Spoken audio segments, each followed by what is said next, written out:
Let's talk about Olympiacos, Piraeus. Yeah. They are struggling a lot. I don't know why. They're on a 3-game losing streak, and I also tried to dig in if they had some post-COVID problems, because some players have some health issues, some players they're still having problems and getting back in shape. Bad conditioning. Yeah, that's a real issue. But this time, I was told that they went through COVID lightly, I would say, and it shouldn't be a serious reason to explain their losing streak so far. But for me, it just seemed like they lost their rhythm. They became a different kind of character team. And I remember very well when Šarūnas Jasikevičius was always telling when Žalgiris was on a good run, they were doing good in the EuroLeague, but sometimes they were dropping some, it seemed like easy games for them, or at least the opponents they should have won. And Šarūnas was always saying that my players felt that they are too good. And for a team like Žalgiris, for such a budget team like Žalgiris, for such a level team like Žalgiris, you can never relax and you can never lose your identity. And I think that Olympiacos they lost their identity because it started from the game against Fenerbahce. For me, it was very weird to see, and it happened not just in that game, but also later as well. They were so bad in transition, letting all these fast break points. They lost the focus. I mean, Dorsey is like running in a fast break, but he's running out of bounds, for example, and getting the ball out of bounds, which tells a lot about focus. They started playing bad in defense. Open looks missed. I mean, they're not diving for 50-50 balls anymore. I mean, teams like Olympiacos, and we got some very, good questions why we think that they're so good that they will make the Final Four. The character and the basketball they showed let us think that this is the Final Four caliber team. But the character and the intensity of the game they're showing right now, it's not even the playoff level. And if they lose the focus, if they lose their rhythm, I mean, they might be out of the playoffs if they continue playing like that. Definitely, you need to be serious about that. It all started in Istanbul, right? The 11th of January, 94-80. Fenerbahce beat Olympiacos.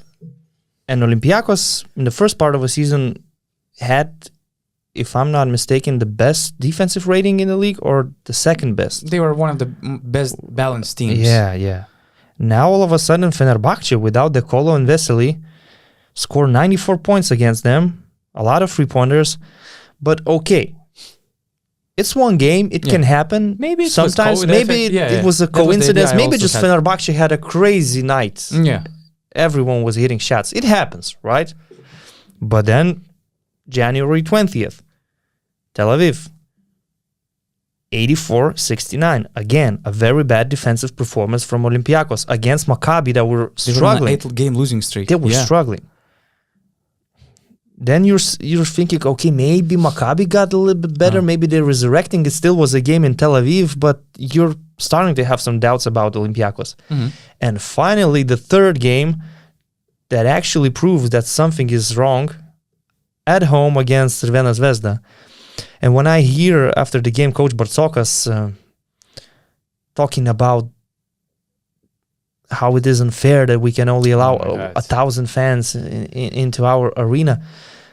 Let's not put losing games on lack of atmosphere or lack of support. You're at home against Crvena Zvezda. You should be able to win in an empty gym. To me, I watched this game against Zvezda. To me, it was down to really poor coaching. Honestly, they could have won this game. They were not playing good. You can single out a lot of players like Tyler Dorsey and some others. They were not playing good. But I just felt like it was bad coaching. Like, for example, you're very close. It's the fourth quarter. Okay, fair enough, you're trusting Giannulis Larenzakis. You trust him. He's a hard worker. But how in the world, in one of the crucial possessions, Giannulis Larenzakis gets to drive to the paint, jump in the air and find a contact with Mitrovic and try to finish this way? Larenzakis is not the guy that should be attacking the rim. No way in hell this should happen. You have Slukas to play the pick and roll. You have Dorsey. Let him play. He's 0-0 from 5. Still, he can play in ISO. He's like Mike James. If he can play in ISO. 19, you have to play him. And Janulis Lorenzakis in the crucial possession has the ball and makes a decision like this. It just shows that there was lack of coaching in this game. I mean, they had some moments going in the paint, feeding Mustafa Fall, but you know that you cannot go like for 7 or 8 minute stretches feeding Mustafa Fall. You need something from your guards. Yes, they missed some open shots. Vezenkov missed some shots and others as well. But Crvena Zvezda was leading for majority part of this game. And the funny thing is that Zvezda's best player, Nikola Kalinic, was not as impressive as he usually is. They just won because of team effort, not because of Kalinic doing some magic. Yeah, so this game really is a concern for me. And Olympiacos has some problems, and I really cannot explain why. I'm not sure.